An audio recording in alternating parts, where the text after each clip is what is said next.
여러분, 우리가 다 모두 다 잘 살기를 원합니다. 그리고 성공하기를 원하고 성공한 사람들을 부러워하기도 합니다. 세상에서 성공한 사람들이 어떤 사람들인가 봤더니 다 높은 자리에 있는 분입니다. 그래서 어떤 사람을 부러워하냐 하면 좋은 부모 만나서 교육 잘 받고 좋은 학교 가고 좋은 직장 다니고 좋은 배우자 만나고 평안하고 행복하고 문제 없고 이렇게 살면 우리가 성공한 걸까요? 우리 한번 질문해 보아야 합니다. 많은 사람들이 이걸 성공한 삶이라고 생각하고 살아가고 달려가고 있는데 저와 여러분은 오늘 무엇이 성공한 삶인지 무엇이 잘 사는 삶인지 다시 한번 생각해 볼 수 있기를 축복합니다. 하나님 보시기에 우리가 하나님이 우리를 창조하셨기 때문에 또 우리를 부르셨기 때문에 세상의 기준과는 무언가 다른 그것을 위하여 나아가고 그것을 위해서 살았을 때 우리가 성공한 삶이라고 말할 수 있어야 합니다. 그 성공한 삶은 이런 것입니다. 우리가 이제 더 이상 죄악의 길에 머물러 있지 않는 자가 성공한 삶입니다. 하나님 보시기에. 또 우리가 어떤 삶을 봤는데 그 사람이 점점 예수님을 닮아가요. 그러면 그분 성공한 삶이 맞습니다. 어떤 사람이 하나님의 부르심을 받고 성도로 살아가는데 그분은 정말 믿음으로 사는 것 같아요. 그러면 우리는 그러한 분들을 성공한 분이라고 인정해 줄 수 있습니다. 세상에서는 높은 자리에 있고 부자가 되고 권세를 갖고 이것을 성공한 사람이라고 말하겠지만 저와 여러분은 조금 더 다른 기준의 성공의 정의가 필요하다고 저는 믿습니다. 여러분, 우리는 예수님 닮아가는 것이 성공한 삶이라고 믿으십니까? 제가 그렇게 믿어도 됩니까? 그렇게 생각하고 계십니까? 이것이 우리에게 있어서 정말 성공이라면 실패에 대해서도 한번 생각을 해보셔야 합니다. 저는 오늘 설교 본문을 보이지 않는 곳에서 실패하는 것을 조심하십시오 라고 제목을 정하게 됐습니다. 여러 번 제목이 바뀌었는데 마지막에 기도하고 이 제목으로 하나님이 정해 주셔서 그렇게 말씀을 준비하게 되었습니다. 실패하는데 어떤 분들은 신문에 기사가 나올 정도로 완전히 추락한 사람들을 봅니다.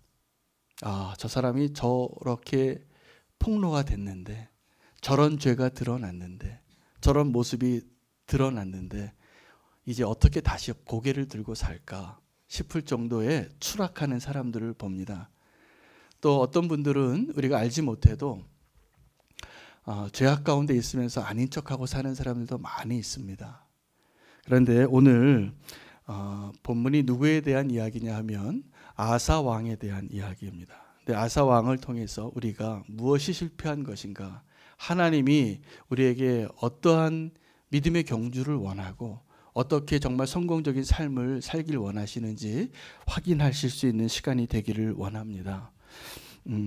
겉으로 보기에 오늘 이 자리에 적어도 이렇게 예배의 자리에 나오신 분들은 제가 보니까 환락의 자리에서 흥청망청 주님의 마음을 아프게 하는 사람들은 안 계실 것 같아요. 적어도 우리 있는 교회 성도님들은 그러시리라 믿습니다. 그러나 저에게는 여전히 의심이 가고 여전히 확신이 안 서는 부분이 오늘 본문에 오늘 제가 전할 메시지입니다. 겉으로 보기에는 믿음의 삶을 잘 살고 있는 것 같은데 하나님 보시기에 만약에 우리가 주님을 의지하지 않고 온전히 서 있지 못하다면 하나님은 너무나 안타까워하실 것입니다. 오늘 이 말씀을 잘 들으시길 바랍니다. 왜냐하면 하나님은 저와 여러분을 여전히 사랑하고 계시기 때문입니다. 그 사랑하는 사람이 겉으로 보기에는 문제가 없어 보이는데 만약에 보이지 않는 곳에서 무너져 있다면, 보이지 않는 곳에서 온전하지 못하다면 하나님의 마음을 너무나 아프게 하는 것이기 때문에 그렇습니다. 오늘 아사 왕이 소개가 되는데 그 아사 왕은 이스라엘의 왕들의, 유다의 왕들의 전체 목록 가운데 성공한 삶을 사는 한 세 번째 순위에 들어가는 사람입니다. 그러니까 어떤 왕에 대해서 평가할 때 그 사람이 다윗과 같이 하나님 보시기에 정직하게 행하였더라, 이런 평가를 받는 역사가 나중에 지나서 여러 왕들이 다 살았는데 나중에 그 역사가가 그 왕들의 그 선조들 가운데 이 사람은 정말 다윗과 같이 살았어요. 이 사람은 정말 하나님 보시기에 정직하게 살았어요라고 평가받은 사람이 몇 명 안 됩니다. 그런데 오늘 북이스라엘은 여로보암 이후에 계속 하나님을 반역하는 길로 가게 되지만 이 남유다의 역사 가운데 르호보암과 또 아비암과 지금 아사 왕인데 이 아사 왕이 첫 번째 종교 개혁을 해요. 첫 번째 이 무너져가는 남유다를 회복하는 역사를 쓰는 아주 중요한 인물입니다. 그래서 그가 하나님이 보시기에는 성공한 왕이었어요. 그래서 그가 다윗의 길을 갖고 하나님 보시기에 평생 정직하게 살았더라. 이러한 칭찬을 받은 성공한 왕의 리스트에 올라가는 사람인데 아사 왕에 대한 하나님의 아쉬움이 그 기록 가운데 있기 때문에 오늘 저와 여러분에게 꼭 필요한 메시지가 될 것이라 믿습니다. 그는 통치를 한 41년 동안 남유다의 왕이 되었는데 이 왕들의 역사 속에서 보편적으로 좋은 왕은 오래 통치했고요. 좀 나쁜 왕은 짧게 단명했습니다. 반역이 계속 일어났기 때문에. 그래서 북이스라엘 왕조는 짧아요. 통치 기간이 2년, 3년도 있고 때로는 7일 천하도 있습니다. 여러분 그런데 이 남유다의 아사 왕은 몇 년을 통치했냐면 41년을 통치해요. 굉장히 오래 통치했는데 그것 하나로만 봐도 이 아사 왕이 하나님 보시기에 괜찮은 왕이었습니다. 괜찮은 왕이었고 칭찬받을 왕이었는데 오늘 그 아사 왕의 그 기록 가운데 하나님이 두 가지 아쉬움을 가졌던 사건을 소개하는데 하나는 북이스라엘과 전쟁할 때 그가 다른 나라 베나닷의 도움을 가지고 승리하게 돼요. 하나님을 의지했어야 되는데 하나님을 의지한 게 아니라 다른 이방 민족의 왕의 도움으로 전쟁에서 승리했던 그 사건 하나. 또 하나는 그가 41년 통치했는데 39년째 폐위하기 전에 3년 전입니다. 그때 발에 병이 났는데 이 병이 악화돼서 결국 죽습니다. 그런데 그 병이 났을 때 하나님께 도움을 구하지 아니하고 의사에게 찾아갔다라고 하나님이 섭섭해하세요. 그러니까 하나님을 의뢰하지 않았더라. 그것을 남기고 그의 기록이 끝나게 됩니다. 제가 생각해 보니까 이렇게 훌륭했던 왕이 끝까지 믿음으로 사는 것이 이렇게 힘들구나. 여러분 우리는 누군가 의지하며 사는 것을 원하는 사람이 있고 의지하는 것을 원하지 않는 사람이 있습니다. 어떤 분들은 좀 의존적이시고 어떤 분들은 굉장히 독립적이세요. 여러분은 어떤 편에 속하십니까? 의존 쪽이세요? 아니면 독립적이세요? 네, 둘 중에 하나겠죠. 근데 중요한 건 우리가 하나님께 의존할 수 있느냐가 중요합니다. 근데 이 아사 왕이 하나님께 의지하고 하나님이 기뻐하시는 삶을 살았는데 이 아사 왕 같이 훌륭하신 분이 마지막까지 하나님을 의지하는 게 이렇게 힘들구나가 오늘 저의 메시지예요.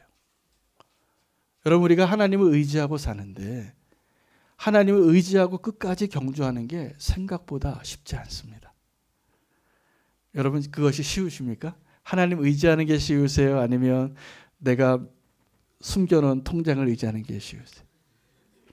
아니면 내가 믿는 사람 누군가를 의지하는 게 쉬우세요? 제가 말씀 준비하면서 저도 생각해 보니까 결단이 필요해지 이게 가능하더라고요. 우리는 사람을 의지하거나 내 돈을 의지하거나 내 경력을 의지하거나 내가 여태까지 눈에 보이고 잡힐 수 있고 내가 주인 되어서 준비했던 것을 의지하는 게 훨씬 쉽습니다. 이 아사의 모습에서 우리가 하나님의 기대와 함께 아사가 하나님에게 의존하며 사는 것이 얼마나 어려운가를 오늘 발견하면 다시 우리가 보이지 않는 곳에서 무너졌던 보이지 않는 곳에서 실패했던 우리의 연약함들을 회복하는 자리가 될 것이라 믿습니다. 꼭 그렇게 되시기를 바랍니다. 결론이 뭐냐면 아직 결론 나갈 때가 아니지만 주님 의지하며 사는 게 참 힘듭니다. 믿음으로 사는 것이 쉽지 않습니다.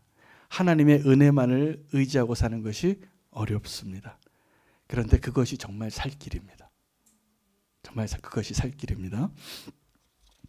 아사 왕의 인생에 대해서 평가할 때 성공적인 것과 또 실패한 것을 같이 성경이 기록하고 있기 때문에 잠깐 그걸 먼저 좀 나누겠습니다.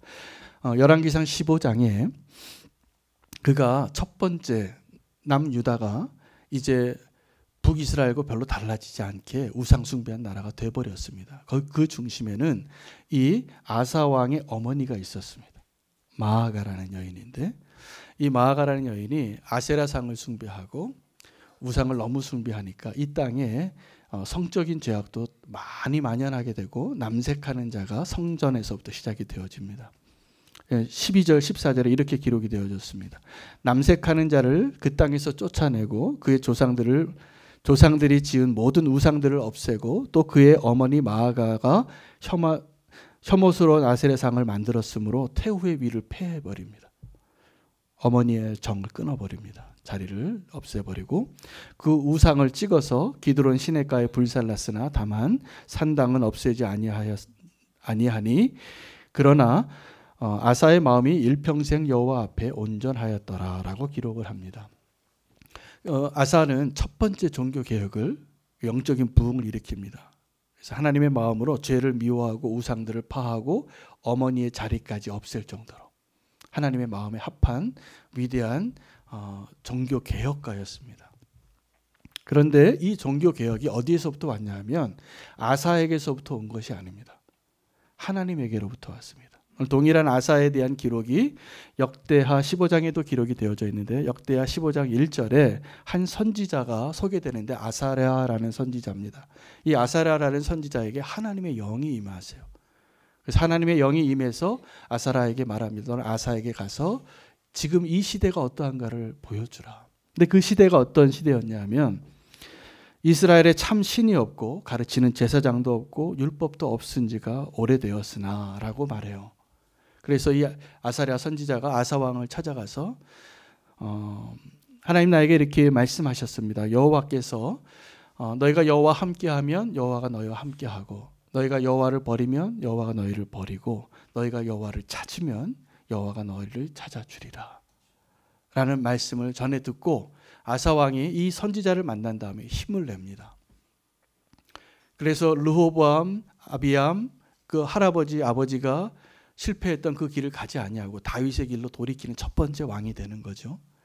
그래서 하나님께로부터 영이 임하여서 한 선지자에게 임하고 그 선지자가 그 왕에게 찾아갔을 때 개혁이 시작이 되었습니다. 놀라운 승리입니다. 저는 심지어 이 아사 왕이 자기 어머니의 자리까지 패하고 하나님을 그렇게 사랑한 사람이라는 것이 놀랍습니다. 예수님께서 제자들에게 너희가 나를 따르려거든 어떻게 따르라고 했냐면 형제와 자매와 부모까지도 부인하고 버려두고 나를 따르라고 말씀하시고 명령하셨는데 그 명령에 합당한 삶을 살아낸 사람이 이 아사 왕이에요. 그러니까 하나님 정말 사랑하는 사람이었다는 거죠. 하나님을 위해서 내 가족까지 다 포기할 수 있을 정도로 하나님의 거룩함과 이 세상을 보니까 너무 불의하고 하나님을 떠난 것이 안타까워서 그렇게 순종했던 위대한 왕이었습니다. 그런데 여러분 하나님께서는 그 믿음에 합당한 기대를 하세요.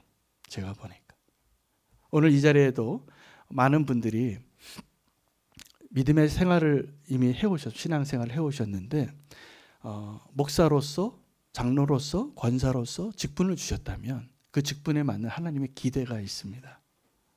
그 기대에 맞는 삶을 살아내지 못하면 도리어 하나님의 마음을 아파하게 하는 일이 될 것입니다. 아사 왕을 보니까 그렇습니다.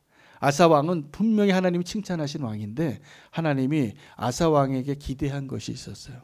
근데 그것을 충족시키지 못했는데 그것이 다른 것이 아닙니다. 뭐냐 하면 하나님을 의지하는 거예요. 하나님을 의지하는 거예요. 첫 번째 실패는 아람 왕의 그 도움을 받아서 베나닷이라는 왕에게 도움을 구하게 되는데 그 이유가 있습니다. 북이스라엘의 바하사 왕이 되고 나서 예루살렘 바로 위에 국경 지역에 라마성을 건축합니다. 이 라마성을 건축하는 건 두 가지 목적이었는데 하나는 북이스라엘 사람들이 남유다로 남하하는 것을 막기 위해서요. 경계선을 놓고 보초를 쓰게 된 거죠.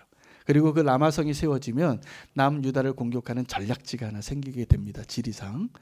그래서 그 라마성이 세워지는 걸 보고 다급해졌어요.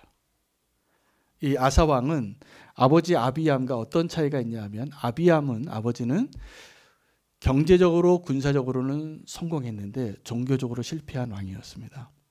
근데 이 아사 왕은 종교적으로는 성공했는데 경제적으로 군사적으로 별로 힘을 준비하지 못한 왕이었기 때문에 너무 약하니까 자기 힘으로 이 북이스라엘 바하사 왕을 상대할 수 없으니까 도움의 원군을 요청한 거죠. 어떻게 해요? 은과 금을 보내요. 그리고 이렇게 말합니다.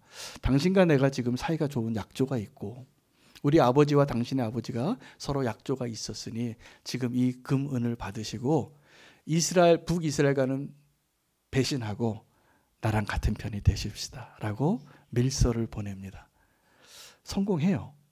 성공해서 그 베나닷의 도움을 받아서 북이스라엘과 전쟁을 이기고 라마를 멸합니다. 라마의 성의 모든 건축 자재를 다 빼와서 다른 성을 쌓기 시작하는데 그것이 게바와 미스바입니다. 그래서 잘했죠. 힘이 좀 약하니까 도움을 얻어서 나라를 굳건하게 했으니. 그런데 하나님은 그것이 아쉬웠어요. 네가 이렇게 믿음의 사람인데, 네가 이렇게 하나님의 사람인데 왜 나를 의지하지 않고 베나닷의 도움을 통하여 이 싸움을 했느냐.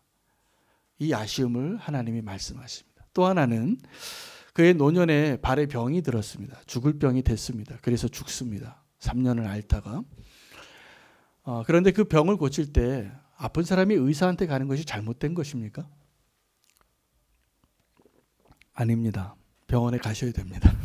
병원에 가시고 의사를 만나시고 도움을 받으십시오.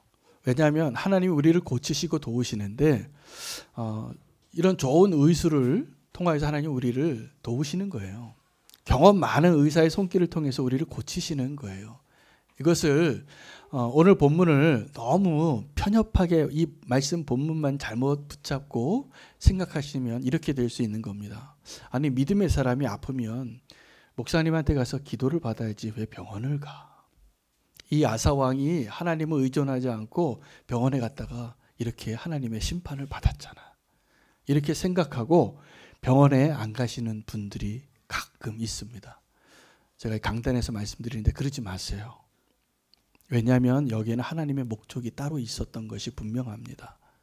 하나님은 이 아사왕의 발의 병을 통해서 죽게 만들려고 하는 것이 아니라 하나님은 이 아사왕이 하나님께 의존하고 하나님께 구하기를 기대했어요.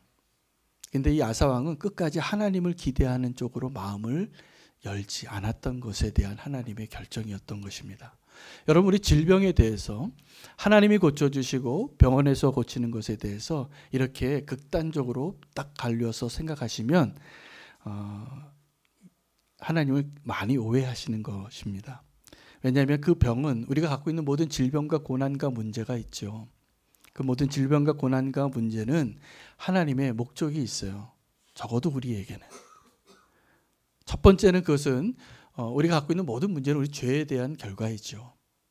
그러나 하나님은 믿는 자에게 그 질병과 고난을 통해서 우리를 축복하시기 위해서 또 우리를 하나님께로 더 가까이 인도하기 위해서 그 질병을 허락하실 때가 많습니다. 그것을 통해서 우리 하나님 뜻을 더 돌이킬 수 있게 되기를 원합니다.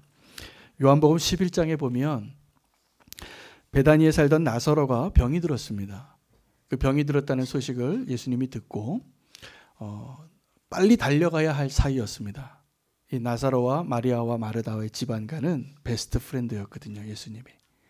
그 집에 늘 들러서 방문하고 예루살렘에 들어가 그러셨던 곳이었는데 가정이었는데 그가 아프다면 당연히 달려갈 수 있는 거리에 있으시면서도 이틀을 더 유하십니다. 그리고 완전히 죽은 다음에 가시면서 그때 그 소식을 듣고 그 병에 대해서 예수님께서 주변에 있는 사람들에게 이렇게 말씀하셨어요. 이 병은 죽을 병이 아니라 하나님의 영광을 드러내기 위한 것이니라. 예수님이 무엇을 작정하셨던 걸까요? 죽은 자를 살리실 것을 작정하신 거예요. 죽은 자를 살리실 것을. 여러분 우리가 그 맹신하는 건 이런 겁니다. 내가 예수님을 너무나 잘 믿는 사람이기 때문에 난 병원 안 가도 나아요. 그리고 주님만을 부르짖을게요. 이것이 나의 기준으로 하나님의 뜻을 분별하지 않고 일어났을 때 잘못된 방법으로 환자들이 병을 고침받지 못하는 안타까운 모습의 결과를 본 적이 많아요. 저는 분별을 못한 겁니다. 맹신과 믿음을 잘 분별하시기 바랍니다. 오늘 이 아사는 그 발에 병이 나서 죽게 됐는데 아사에게 있어서는 하나님께서 한 가지 목적이 있으셨어요. 그의 노년이었습니다. 그의 노년에 이 질병을 하나님을 의존해서 하나님께 의지해서 하나님께 구하여서 낫기를 원한다고 하나님이 그에게 분명히 말씀하셨을 거라 믿어요. 그런데 그가 그 기회를 놓쳐버린 것과 마찬가지입니다. 여러분, 우리가 무엇을 의지하는가가 굉장히 중요합니다. 이 아사왕을 보니까 우리가 믿음의 경주를 끝까지 달리는 것과 하나님을 의지하는 것이 생각보다 어렵구나라는 것을 발견하게 됩니다. 여러분, 한번 제가 여쭤보고 싶어요. 하나님을 의지하는 것이 쉽습니까? 어렵습니까? 하나님 의지하고 사는 것이 쉬우세요? 어려우세요? 네, 아무 생각이 없으세요? 도와주시면 감사하고 아니면 말고 이러십니까? 우리 하나님께 의지하는 것이 생각보다 어렵습니다. 어렵습니다. 그래서 꼭 믿음이 필요합니다. 하나님께 기댈 때는. 하나님께 기댈 때. 근데 하나님께서는 그 믿음을 우리가 사용하기를 원하세요. 문제는 우리가 믿음의 사람이라고 하면서 주님을 만난 사람이라고 하면서 성도라고 하면서 보이지 않는 것에서 실패하는 것에 대해서 우리가 위장하고 사는데 아주 탁월한 사람들이라는 것입니다. 만약에 오늘 이 자리에 어떤 성도님이 큰 죄를 범했어요. 아니면 뭔가 실패한 게 다 드러나 버렸어요. 발각이 됐어요. 그러면 그 죄에 대해서 내가 잘못했습니다라고 말하는 게 차라리 쉽습니다. 그리고 하나님 다시 한번 기회를 주세요. 제가 회개합니다. 주님 용서해 주세요. 제가 보기에 하나님은 그러한 죄인들을 거부하실 리가 없습니다. 눈에 드러나는 죄를 범했을 때는 제가 보니까 하나님 은혜로 다 품어주실 것 같아요. 근데 뭐가 문제냐 하면 눈에 잘 안 보여요. 뭐가요? 내 안의 실체가. 그래서 하나님께 우리는 여전히 하나님 나 괜찮은 사람이잖아요. 내가 이렇게 착하잖아요. 내가 이렇게 주일 성수를 하고 이렇게 11조를 하고 이렇게 봉사를 하고 내가 이렇게 열심히 사는 거 주님 아시잖아요. 그런데 주님은 뭐가 안타까우시냐 하면 정말 네가 믿느냐예요. 여러분 정말 주님을 믿으십니까? 그 믿음이 있으십니까? 하나님 앞에요. 내가 이렇게 열심히 일했잖아요. 주님. 이게 아무 소용이 없어요. 왜냐하면 그걸로는 우리의 구원을 얻을 수도 없고 우리의 유익을 위해서도 하나도 도움이 안 되고 더 중요한 건 하나님이 도우실 수 없다라는 거예요. 이 아사왕이 베나닷과 먼저 계약을 해버렸기 때문에 하나님께서 놀라운 기적의 역사를 일으키실 수 있는 기회가 없어져 버린 거예요. 하나님께서는 이 아사왕의 말년에 그 병을 기적적으로 나사로가 살아나듯이 고치고 싶으셨는데 그 기회가 없어진 거예요. 믿음으로 사는 사람들에 대한 우리의 이미지가 좀 있습니다. 어떤 거냐 하면 강한 사람이에요. 어떤 사람이냐 하면 골리앗이 앞에 있는데 소년 다윗이 떨지 않아요. 다른 사람은 다 무서워서 바위틈에 숨어 있는데 이 소년 다윗은 혼자 골리앗 앞에 서서 고개 빳빳이 서서 나는 네가 모욕하는 그 여호와의 이름으로 너를 향하여 달려가노라 하고 돌멩이 5개 들고 달려갈 수 있는 소년이에요. 나약한 모습이 전혀 없죠. 다른 사람들은 다 나약해 보이지만 믿음의 사람은 이런 거잖아요. 그렇죠? 여리고성을 무너뜨리는데 총각 칼이 필요 없어요. 군대가 필요 없어요. 그냥 제사장이 나팔 불면서 그 여리고성을 돌고 마지막 날 7바퀴 돌고 고함을 지르면 여리고성이 무너지는 이 놀라운 광경을 우리는 고대해요. 뒤에는 바로의 군대가 쫓아오고 앞에는 홍해가 가로막고 있는데 두려워하지 않고 담대히 서서 잠잠히 하나님께서 행하시는 그 일을 기대하면서 모세가 지팡이를 딱 내리치니까 바다가 갈라지는 거예요. 우리가 생각하는 멋진 믿음의 사람의 모습이 이런 건데 오늘 주님이 저에게 또 여러분에게 요구하시는 믿음의 사람의 모습이 어떤 거냐 하면 이런 겁니다. 하나님 내가 너무 힘들어요. 내가 너무 어려워요. 하나님, 내가 지금 괜찮은 것 같지만 사실은 이렇게 무너져 있는 사람이에요. 주님 아시잖아요. 주님 나를 도와주세요 라고 말할 수 있는 사람이 제가 보니까 이렇게 너무나 강력해 보이고 완전해 보이고 사람들과 하나님 앞에 박수갈채를 받을 만한 사람보다 제가 보니까 훨씬 용감한 사람이에요. 하나님 앞에 나의 연약함을 고백할 수 있는 사람이 되십시오. 이것이 정말 믿음의 사람이에요. 우리는 겉으로 보기에 다윗처럼 모세처럼 예수님처럼 그렇게 서 있는 것을 꿈꾸죠. 근데 주님이 우리를 아세요. 여러분, 아사가 이렇게 놀라운 종교개혁을 일으킬 수 있었던 것도 자기 힘이 아니었어요. 하나님의 영이 임해서 그 사람을 통해서, 연약한 자를 통해서 하나님이 위대한 일을 하신 것이지, 내가 다른 사람보다 더 위대하기 때문에 하나님이 그 위대한 일을 행하신 것이 아니라는 사실입니다. 믿으십니까? 하나님 앞에 내가 이렇게 연약해요, 주님, 나를 좀 도와주세요 라고 고백할 수 있는 사람 되시기를 축복합니다. 마을 모임으로 모일 때 내가 성공한 것만 얘기하지 마시고 내가 이렇게 연약한 자여라고 고백할 수 있는 자에게 하나님의 능력의 역사가 시작이 될 겁니다. 가장 가까이 있는 사람에게 사과할 줄 알아야 돼요. 내가 미안해요. 내가 잘못했어요. 내가 나쁜 놈이에요 라고 말할 수 있을 때 주님이 도우세요. 우리는 누군가를 의존하는 사람을 약한 사람이라고 생각하고 살아왔습니다. 그래서 독립적인 사람이 되길 원하고, 내가 나 스스로의 힘으로 이 모든 걸 감당할 수 있는 것이 믿음이 좋은 사람이라고 생각하고 있는데, 사실은 하나님은 거꾸로세요. 너의 연약함을 나에게 고백해다오. 내가 너를 도와주리라. 하나님이 그렇게 도우십니다. 우리가 의지하는 사람들이 있습니다. 의지하는 것이 있고, 그래서 하나님을 의지하는 것보다 내 통장에 있는 돈을 의지하는 게 더 믿음직할 때가 있습니다. 그러시죠? 그럴 때가 많습니다.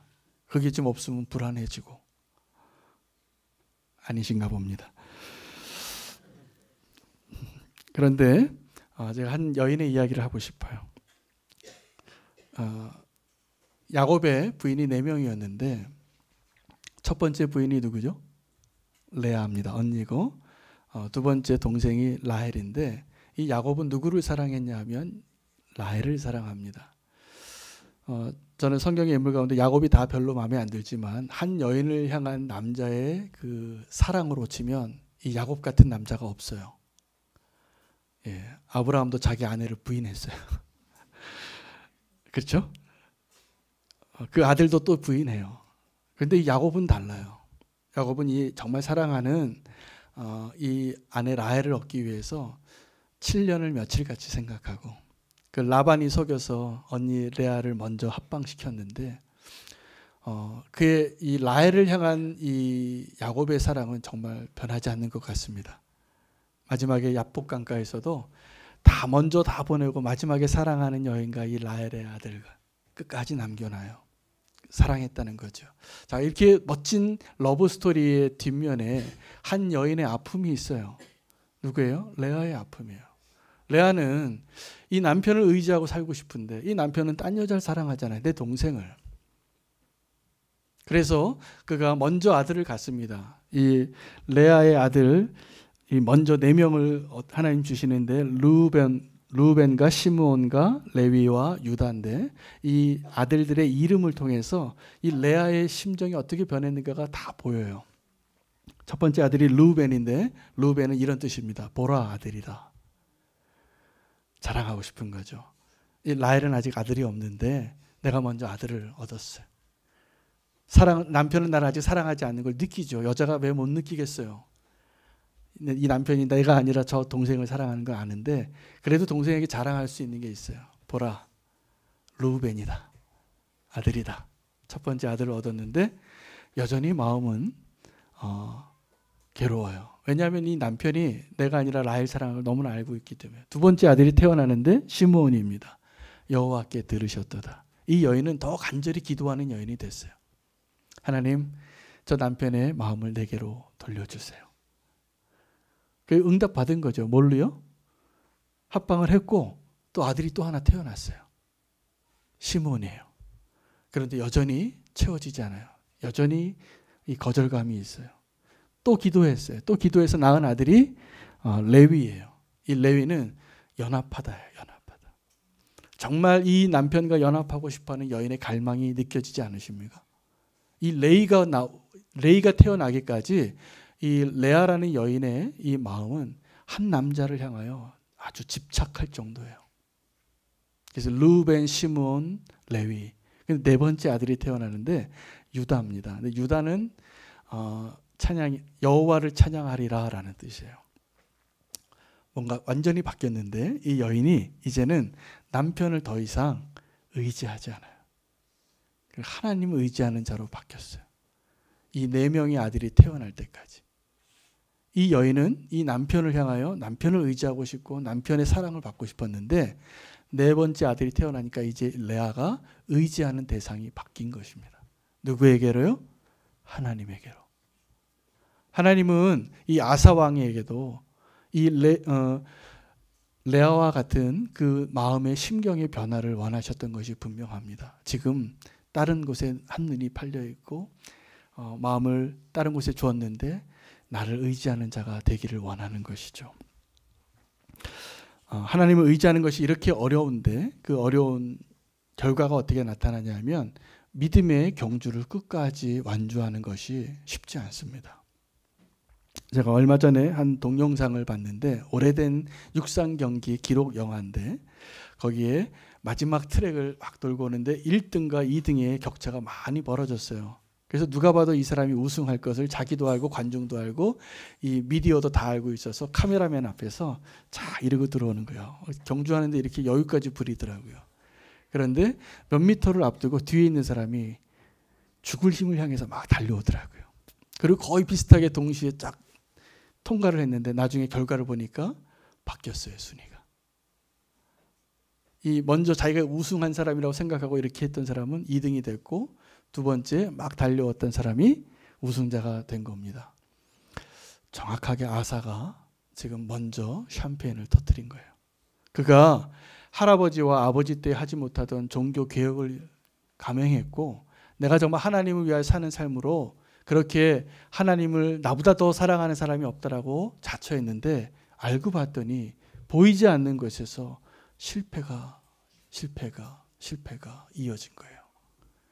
여러분 어쩜 우리의 인생 가운데 이런 분들이 더 위험해요. 그래서 제가 보기에 다른 사람 보기에 손가락질 받을 만한 윤리적인 죄를 짓지 않았지만 하나님을 의지하는데 실패한 사람들은 오늘 이 말씀을 꼭 들으시기 바랍니다.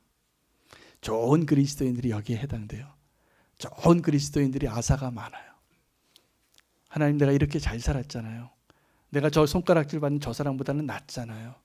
근데 하나님은 뭘 보시냐면 그런데 너 날 정말 의지하고 있니? 너 정말 나를 믿고 있니? 물으시는 거예요. 아사는 그 대답을 하지 못했습니다. 바울은 우리에게 믿음의 경주를 완주한 사람의 삶의 모습을 우리에게 보여주는데 그가 고린도 교인에게 고린도전서 10장 12절에 이렇게 썼습니다. 그런즉 선줄로 생각하는 자는 넘어질까 조심하라. 사람이 감당할 시험 밖에는 너희가 당할 것이 없나니 오직 하나님은 미쁘사 너희가 감당하지 못할 시험 당함을 허락하지 아니하시고 시험 당할 즈음에 또한 피할 길을 내사 너희로 능히 감당하게 하시느니라. 아멘이 되십니까? 제가 이렇게 신방을 하고 상담을 하다 보면 어떤 성도님들의 상황이 정말 감당할 수 없는 상황 가운데 계시는 분들을 종종 만납니다. 나 같으면 정말 못 살 것 같은 상황인데 그분이 살아내고 계시더라고요. 왜요? 하나님은 우리에게 감당할 만한 시험밖에는 허락하지 않으시는 거예요. 도리어 감당할 수 없는 시험을 경험하는 것은 우리의 죄 때문이에요. 하나님은 미쁘셔서 우리에게 하나님이 주시는 그 시험들은 우리의 믿음을 더 성장하게 하고 견고하기 위해서 주시는 시험이지 하나님 우리에게 주시는 시험은 우리가 감당할 수 없는 시험이 없습니다. 믿으십니까? 그걸 통해서 하나님 우리를 더 견고한 믿음의 사람으로 만들어 가시는 중입니다. 사랑하는 아들 같은 디모데에게는 디모데 후서 4장 7절에 이렇게 말했습니다. 나는 선한 싸움을 싸우고 나의 달려갈 길을 마치고 믿음을 지켰으니 이제 후로는 나를 위하여 의의 면류관이 예비되었으므로 주 곧 의로우신 재판장이 그날에 내게 주실 것이며 내게만 아니라 주의 나타나심을 사모하는 모든 자에게 도니라. 바울은 그 믿음의 경주를 끝까지 잘 감당합니다. 그리고 디모데에게 이렇게 얘기하는 겁니다. 나도 이렇게 지금 믿음의 경주를 잘 마쳤으니 너도 이 경주를 잘 하기를 바란다. 지금 바울은 우리에게도 동일하게 말하고 있습니다. 바울이 그 선한 싸움을 싸우고 믿음의 경주를 잘 마쳤다면 여러분 우리도 할 수 있습니다. 아사는 그것에 실패한 사람이에요. 그러나 하나님의 은혜로 그가 하나님 앞에 정직하고 다윗의 길을 갔다라고 인정받았을 뿐입니다. 저와 여러분에게 하나님께서 기대하시는 바가 무엇인지 분명합니다. 하나님을 의지하는 자로 그리고 또 그 믿음의 경주를 끝까지 감당할 수 있는 자로 서기를 하나님이 원하십니다. 지난주에 제가 우리 교회 건물 복도에 있는 나무 한 그루를 정리했어요. 감사나무입니다. 지난 추수감사절 때 모든 성도님들이 그 엽서에다가 감사의 제목을 다 적어서 주렁주렁 열매가 많이 맺혀졌는데 그 정리하면서 제가 감을 다 땄어요. 감을 다 따서 기도하면서 하루는 그 기도 감사의 제목들을 다 보면서 한 분 한 분을 위해서 기도하는데 오늘 이 자리에 계시기도 한데 한 원로 장로님이 그 감사의 제목에다가 이렇게 쓰셨어요. 내 인생의 마지막에 우리는 교회와 같은 좋은 공동체를 만나게 해주셔서 너무 감사합니다. 제가 원로 장로님이신데 저보다 믿음의 연배가 훨씬 많으시고 저보다 믿음의 경주를 치면 더 먼저 믿음의 길을 가신 선배님이시죠. 그런데 마치 출발선에 선 것처럼 그렇게 믿음의 고백을 하시는 모습을 보면서 제가 너무 감사하더라고요. 여러분 바울이 그 길을 갔고 또 예수님께서 하나님께서 오늘 저와 여러분에게 그 믿음의 경주에 정말 원하는 것 두 가지를 기억하시면 좋겠습니다. 아사가 실패했던 그 길을 우리가 가지 않았으면 좋겠습니다. 보이지 않는 곳에서 실패하지 마시고 하나님을 끝까지 의지하는 자가 되시기를 축복합니다. 또 하나는 그 믿음의 경주를 끝까지 가셔야 됩니다. 너무 일찍 V자를 보이지 마세요. 선줄로 생각하는 자는 넘어질 것입니다. 끝까지 믿음의 경주를 전심을 다하여 선한 싸움을 다하고 하나님께 의지하고 하나님의 영광과 능력이 드러나는 하루하루가 될 수 있는 축복된 삶을 놓치지 않으시기를 축복합니다. 오늘 하나님께서 저와 여러분에게 그 믿음의 영광 허락해 주실 것을 믿고 기도하겠습니다. 사랑해 주님 감사합니다. 오늘 아사 왕을 통하여 하나님 우리에게 무엇을 기대하시는지 분명히 보게 하시니 감사합니다. 내가 하나님이 아닌 다른 것을 의지하고 있다면 내려놓겠습니다. 하나님의 은혜로 살았는데 이제 은혜가 아니라 나의 공로와 나의 성취와 나의 의로 나의 열심으로 살지 않게 되기를 원합니다. 늘 주님의 은혜로 살고 주님의 은혜 안에 거하게 인도하여 주시옵소서. 끝까지 믿음의 경주를 감당하기를 원합니다. 상 주실 그분을 바라보며 함께 동일한 경주를 하기를 원하오니 주님 우리를 인도하여 주시옵소서. 예수님의 이름으로 기도합니다. 아멘. 시간에